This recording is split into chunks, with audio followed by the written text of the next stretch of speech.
Determine the probability that z takes a value between -1 and 2.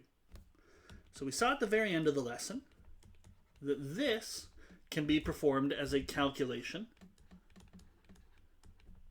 between two probabilities. So the probability that z is less than 2, which is something we want, but we don't want z to also be less than -1, so we subtract away that. Now this first one here is something very easy to look up in the chart. The z is on the z is less than the value, and our z-score value is positive. So very quick to look up here. 2 and then the hundredths digit gives us a 0.9772. So that's the first one.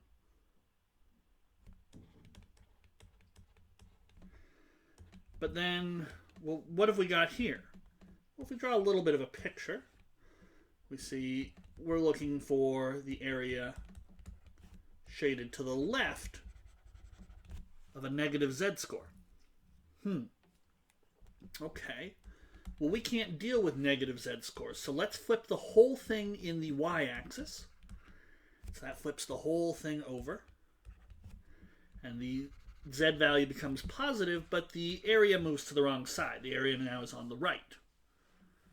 But we've dealt with this before. It's just 1 minus the area on the left of that now positive z-score.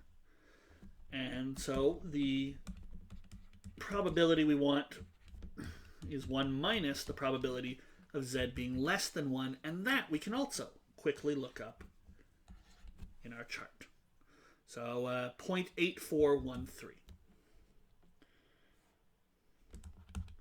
So 1 minus 0.8413, and we just go ahead and simplify that to 0.1587.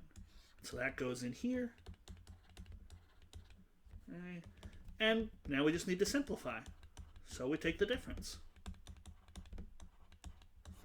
Okay, take 7 from 2, so you borrow. 12 minus 7, 5. Borrow again. 16 minus 8 is 8.